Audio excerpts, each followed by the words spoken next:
ہمارے ایک بزرگ تھے، تو ایک دن میں گیا تو کہنے لگے الحمدللہ آج میں بڑے سکون میں ہوں۔ میں نے کہا جی وہ کیا ہوا؟ کہنے لگے میں اپنے آپ کو بڑا پیر صاحب سمجھنے لگ گیا تھا۔ تو ایک وابڈا کی کسی آدمی سے کام تھا، تو میرے ایک دوست نے مجھے کہا کہ پیر صاحب اس کو ٹیلی فون کر دیں، سنا ہے آپ کا عقیدت مند ہے۔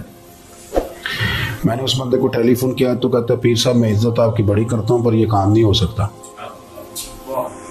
کہتے ہیں جب اس نے مجھے کہا نا تو کچھ بھی نہیں، تو مجھے بڑا مزہ آیا، ورنہ میرا تو نفس پھول گیا تھا۔ میں تو سمجھتا تھا کہ جو میں کہتا ہوں ویسے ہی ہو جاتا ہے۔ کہتے اس نے تھوڑا سا نا مجھے لیول میں کیا ہے، مجھے مزہ آیا۔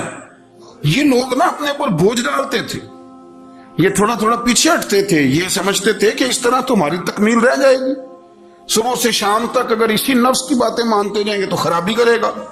دولت کا نشہ ہے بھائی، دولت کٹھی کرنے والا کسی جگہ سیر نہیں ہوتا، حسن کا نشہ ہے، حسن کا نشہ ہے۔ حضرت ابوبکر شبلی رحمت اللہ علیہ فرمایا کرتے تھے جو تیری بیٹی کو خوبصورت سمجھ کے اس کے ساتھ نکاح کرنے تھے اسے بیٹی نہ دینا۔ حضرت جی کیوں؟ فرمایا حسن تو تھوڑے دن کے بعد ختم ہو جائے گا، پھر وہ اس کی قدر نہیں کرے گا، وہ تو کہیں اور منہ مارتا پھرے گا۔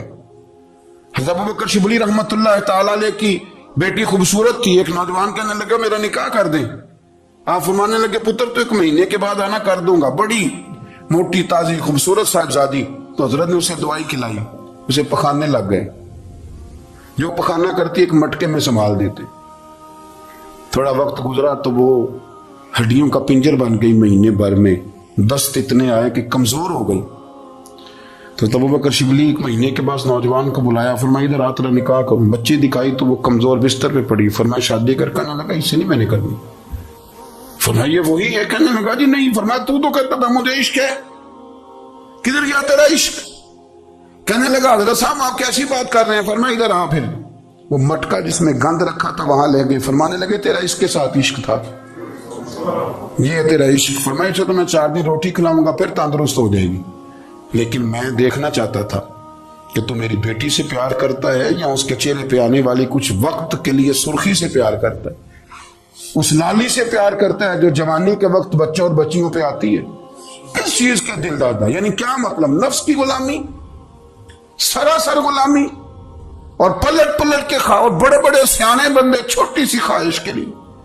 بڑا سمجھدار آدمی، بڑا سیانا بندہ۔ میں ایک بڑے بزرگ عالم تھے، میں ایک دفعہ ملنے گا تو پائے پکا رہے تھے، خود پائے پکا رہے تھے، تو وہ بڑے پیار کی بات ہوتی ہے نا جی، تو تہمت باندھی ہوئی اور بڑی جناب خستہ حالی، اور وہ پائے پکا رہے ہیں۔ تو میں نے ان سے کہا، میں نے کہا حضرت جی پائے تو کسی اور نے بھی پکا لینے تھے، آپ بخاری لے کے بیٹھتے، چلو میری طرح کو کوئی بندہ آپ سے استفادہ بھی کر لیتا۔ اب پائے آپ لائیں گے، پھر پکائیں گے، پھر آپ کھائیں گے، تو یہ تو 24 گھنٹے آپ کسی کام میں گزر جائیں گے۔ تو یہ ایک چھوٹی سی خواہش کے لیے، میں کسی چیز کو حرام نہیں کہہ رہا، قرآن پاک کی جو آیت پڑھی ہے صرف اس کی تفسیر آپ کے سامنے عرض کر رہا ہوں۔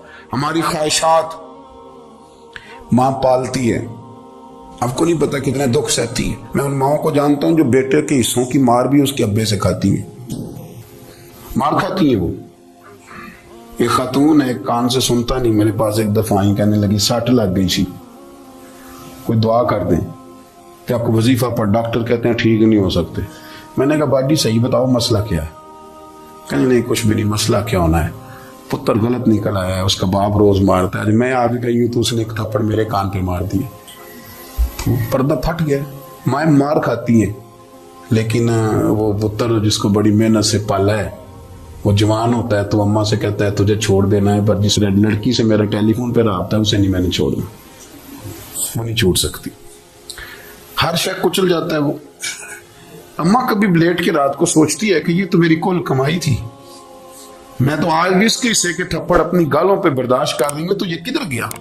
اردشیر نام کا بادشاہ تھا وہ، حضرت محدث ابن الجوزی آج سے کچھ 700 سال پہلے لکھتے ہیں۔ اردشیر بادشاہ بڑا خوبصورت تھا، جوان تھا، بڑا عقل مند تھا، اس نے اس طرح کے قریب کی ساری ریاستوں پہ قبضہ کر لیا، بڑا عقل مند زیرک تھا، قبضہ ہو گیا۔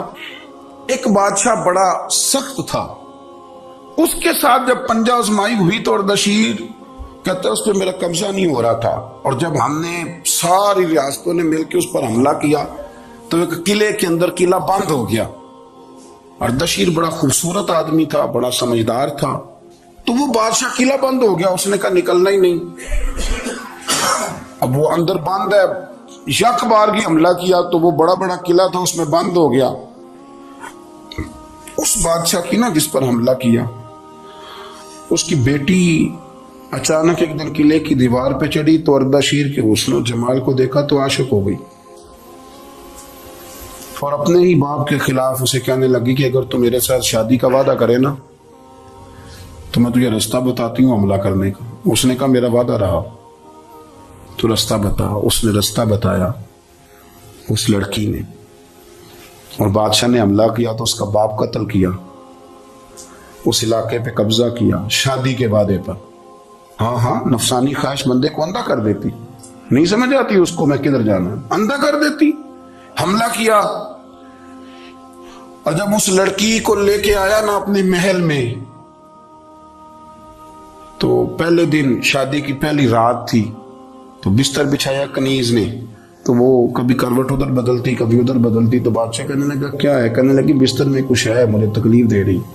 اس نے چراغ جلائے اور جب بستر اٹھایا تو ایک اتنا سا دھاگا نکلا. دھاگے سے عموماً تکلیف نہیں ہوتی. تو اس نے کہا تو اتنی نرم و نازک ہے کہ دھاگا.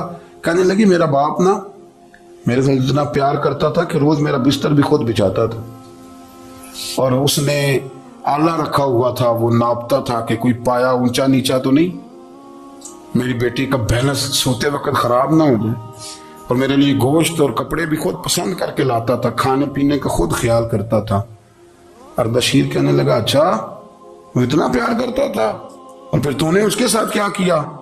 کہنے لگا بلاؤ کنیزوں کو بلایا، فرمایا اس کو اٹھاؤ اور جلاد کے پاس لے جاؤ، اسے کہو کہ اس کے بال ایک گھوڑے کے ساتھ باندھے، پیر دوسرے گھوڑے کے ساتھ باندھے، اور ایک گھوڑا ادھر بھگا دے کدھر بھگا دے. یہ جس کے باپ نے اتنا پیار کیا، یہ نفس کی اتنی غلام ہے کہ اس کی وفادار نہیں رہی تو میری وفادار کیسے بنے گی؟ اس نے اتنے نازوں سے پالا کہ دھاگا اسے برداشت نہیں. او یارو یاد رکھو، اگر نفس کی غلامی کرو اور بڑے بڑے وفاداروں کو چھوڑ کے غلامی کرو تو پھر کہو وفادار مل جائیں. کوئی بول اب لڑا نہ بول بیٹھی، ہم دے خصم ناراض بڑ بولیاں دے، کان سیر کھائے تے بلبل ٹھنڈ پائے. بڑے فرق نہیں سجنا بولیاں دے، جڑیاں خصماں دی وچ رضا وسن، پاگ جاگ جاندے انہاں گولیاں دے. آپ ادلیاں نو سردار پین تکے تے شرما والیاں نو چوٹے ڈولیاں دے. اپنے نفس کے پیچھے چلو گے تو یہ تباہی ہے. جب ہم نے کسی سے وفا نہیں کی تو یہ کیا امید ہوئی کہ دنیا ہم سے وفا کرے گی؟ اللہ رسول کی مرضی کے مطابق اصول پسند زندگی بنائیں، ایک ایک کر کے اپنی خواہشات سے پیچھے ہٹیں، تھوڑے پہ گزارا کرنا سیکھیں، اپنے نفس کو سمجھائیں. ضروری نہیں کہ روٹی ہر وقت مزے کے لیے کھائی جائے، کبھی کمر سیدھی کرنے کے لیے خشک روٹی بھی کھا کے دیکھو، کبھی سادہ کھانا اس پہ بھی اکتفا کرو، کبھی تھوڑا کھا کے اچھے طریقے سے سادے کمرے میں بھی اللہ کو یاد کر کے دیکھو. نفس کے پیچھے نہ بھاگیے گا، تباہی کرے گا. رب کریم سمجھنے کی توفیق رفیق عطا